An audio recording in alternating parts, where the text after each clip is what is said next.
Da melhor maneira possível, nem que seja uma rapidinha, mas que seja boa, né? Pois é, pode ser rapidinha, mas tem que ser boa. É, assim que a gente gosta. Vamos lá.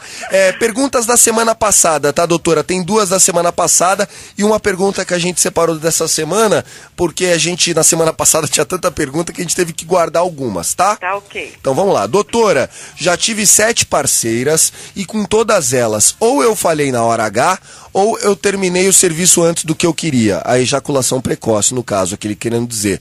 O que está acontecendo comigo? É sempre 8 ou 80?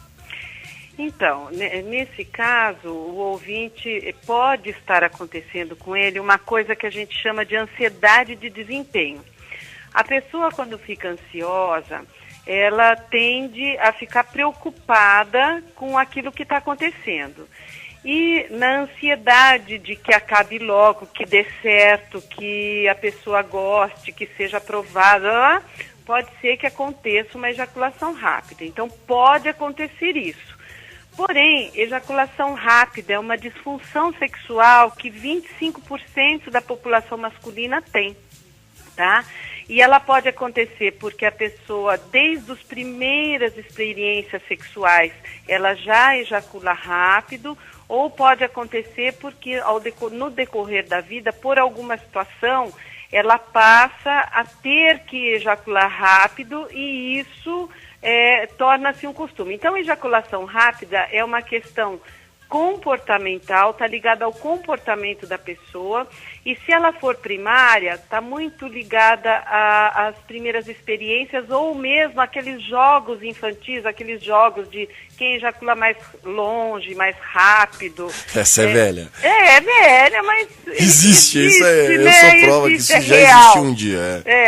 Então, às vezes, aquele que ganhava sempre, ele pode ser no futuro um ejaculador rápido, entendeu? Sim. Então... Mas por que nesse caso do ouvinte é sempre ou... Vamos lá, vai, no português mesmo. Ou broxou ou queimou a largada. Por que será que ele não consegue achar a média ali? Então, tem pouca informação de novo, né, Tiago? Mas Sim. assim... me parece muito mais uma ansiedade de desempenho. Porque assim, quando eu sou muito rápido de uma primeira vez, na próxima eu falo assim, ai meu Deus, será que eu vou ser rápido? Será que eu não vou? E a minha ansiedade em relação àquela questão, ela aumenta. E aumentando a ansiedade, aumenta o medo de acontecer de novo. E a probabilidade de acontecer de novo, devido a esse medo, devido a essa ansiedade, isso aumenta em número a chance de acontecer e até acontecer de novo. Daí eu falo, tá vendo? Aconteceu de novo. Então, da próxima, acho que, ai meu Deus, será que vai acontecer de novo? É tipo o Rogério Ceni batendo pênalti. Ele acha que não vai acontecer de novo, fica tenso, vai lá e erra. É mais ou menos isso. Então, por que ele erra? Por conta de uma ansiedade de desempenho. Triste. Isso é triste. Entendeu? Me parece muito mais isso. Então, assim, oriento a esse ouvinte que procure uma ajuda de um terapeuta que, pelo pouco que ele disse, né, que não tem muita informação, é uma coisa tranquila da gente trabalhar, é uma coisa rápida, é uma coisa com menos tempo, né, de ser trabalhada numa psicoterapia. Ô, doutora, não seria interessante falar assim para essas pessoas, pensar assim numa tragédia, naquela... vozinha toda enrugada, funciona, viu? Né, contar até 100, pensa na zaga do Santos, né? Durval, Edu Dracena, aí vai dar uma segurada. Não, é totalmente contraindicado. De jeito nenhum. Muito pelo contrário, para essas pessoas que têm essa ansiedade, primeiro, a gente orienta que elas prestem atenção na reação do corpo delas. Então, é o contrário do que sair daquele momento e ir para outro. Voltar para si, olhar para si, perceber a sua pele, os movimentos do seu corpo, a resposta no seu corpo. E tem algumas técnicas que a gente ensina de exercício que manda fazer em casa mesmo, para a pessoa que tem ejaculação rápida, que é o exercício do stop-start. Então você usa a masturbação, quando está próximo à ejaculação, você para de se masturbar. Pediu pra parar, parou, pum, pá. Isso, exatamente. A gente pode falar aqui? Pode. Então tá, aí para a masturbação, se precisar aperta um pouco a cabeça do pênis e daqui a pouquinho começa a masturbação de novo. Então deixa para ejacular lá pela sexta, sétima vez que você está se masturbando. Isso é um exercício. Geralmente o ejaculador rápido, ele na primeira, segunda ele já ejacula, ele não consegue controlar. Mas depois de muito treino dá certo, né? Dá certo, porque ele não percebe isso, tem uma resposta corporal isso daí. Então a gente, através de exercícios que a gente manda fazer na casa, isso é uma das coisas, né?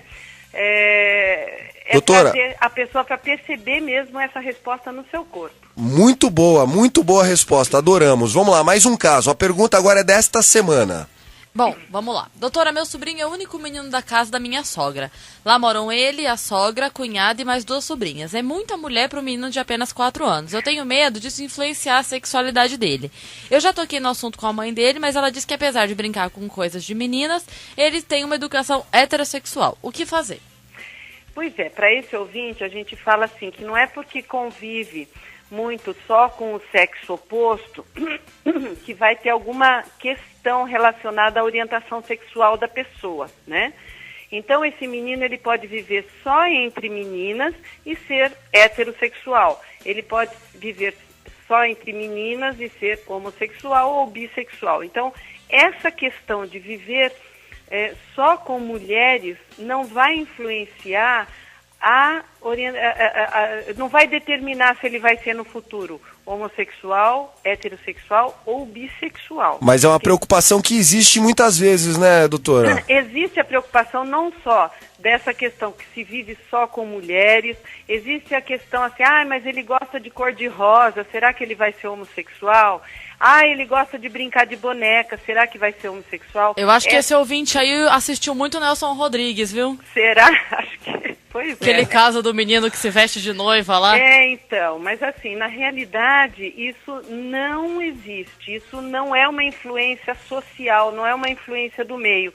Existem muitos meninos que vivem só entre irmãos e com o pai e é homossexual, ou a menina com a mãe e as mulheres e as outras irmãs e é homossexual. Então, viver no meio de pessoas do mesmo sexo não determina a sua orientação sexual. A orientação sexual está ligada com o desejo sexual na época que ele se desenvolve.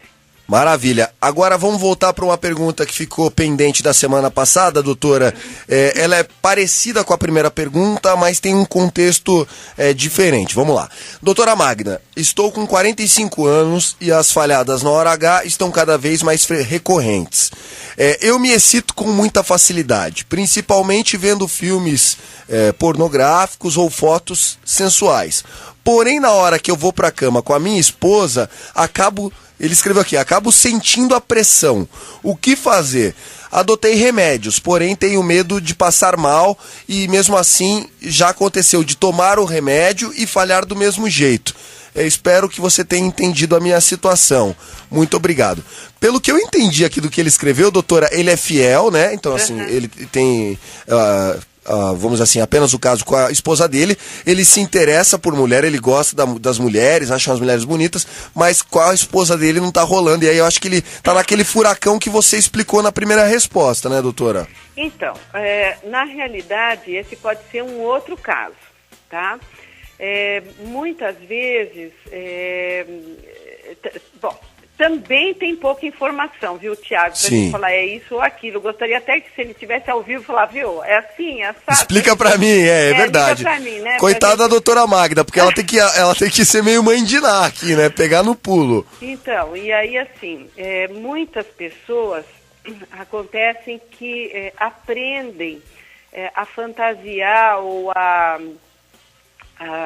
se excitar olhando o outro através de um filme, da internet, de situações excitantes, né? Sim. E na hora H, às vezes a pessoa está se relacionando com outra. Então existe uma troca de um monte de coisas nessa hora que duas pessoas estão juntas. Não é só a minha fantasia, eu comigo mesmo. Serei eu comigo mesmo e com o outro, né? Então, pode acontecer algum bloqueio e precisava ver aonde está acontecendo esse bloqueio. que não, eu abro um leque de coisas, eu fico meia hora falando aqui sobre as coisas que podem acontecer, né, Tiago? Mas é bacana você ter entrado nesse ponto, porque até o que eu entendi que você está querendo dizer a modelo, a menina, o homem no filme, tá numa situação perfeita ali, em tal situação que o cara se fantasia e tudo mais. Ali na realidade ele é a patroa, ou a mulher e o esposo, então ali muitas vezes o filho tá dormindo no quarto do lado, muitas vezes a situação, né, não tem todo aquele glamour, aquele charme, né? Então, pode acontecer isso é uma das coisas que pode acontecer. Outra coisa é um bloqueio relacionado a algum papel, por exemplo, de repente ela virou mãe, não sei qual é o caso dele, né? Então, eles eram um casal somente e tiveram um filho. Então, a partir do momento que ela é mãe, então ela é mãe, pronto, não posso mais encostar, ela virou santa, essa mulher, isso assim, não é claro para as pessoas, isso está lá no inconsciente, é uma resposta de informações, isso é uma coisa mais complicadinha de explicar. Mas assim, pode acontecer isso, pode acontecer dele ter treinado tanto por algum motivo, ficar só ali no visual, que na hora dele se relacionar com uma outra pessoa, no caso a esposa, exista um bloqueio, ele não consiga, porque fica só no ele com ele mesmo. Sim. Entendeu? E não está, porque a relação sexual, na verdade, ela acaba sendo uma entrega, né? Então, por mais que eu esteja eu comigo mesmo, eu estou me entregando para o outro numa outra relação. Então, precisa ter um pouco de confiança em si, confiança no outro, na situação, na relação. E pode ter outros bloqueios que também eu não sei, de problemas relacionais destes dois, né? Sim, e inclusive fica o convite para esse ouvinte entrar em contato direto com você, né, doutora? Com certeza, pode me escrever no e-mail, a gente tem condições de estar respondendo e trocando, né? Olha, isso é isso, me dá a resposta, daí eu te respondo em cima daquilo que eu perguntei. Fica mais simples, mais direto. Maravilha.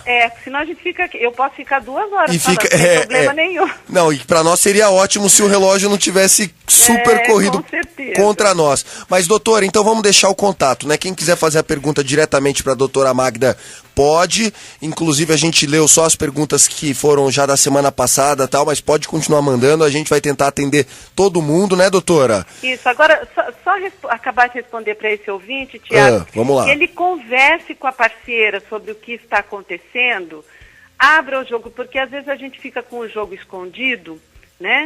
E o fantasma fica maior do que ele é. Então, que ele abra o jogo e, de repente, que os dois vão procurar ajuda. Uma terapia de casal, uma terapia sexual para o casal, é muito legal. Às vezes é uma coisa mais simples de se resolver do que a gente pensa. Às vezes não é, mas pode se resolver assim de uma maneira rápida. Maravilha. Doutora, então vamos lá, o seu contato, o e-mail DRA de doutora Magda Gazzi, gazzi@gmail.com, ou pelo Facebook, facebook.com/nanoiteonline. O nosso Facebook oficial, pode manda sua pergunta, manda por inbox. Tem ainda nosso e-mail, que é nanoiteonline@gmail.com. São esses 3 os canais mais usados pelos ouvintes. Tem mais pergunta na fila aqui para entrar, mas doutora, muito obrigado pela participação e até quarta-feira. Até quarta, Tiago, Cris, Lizinho e todos os ouvintes. Grande beijo para vocês. Boa semana, até a próxima quarta.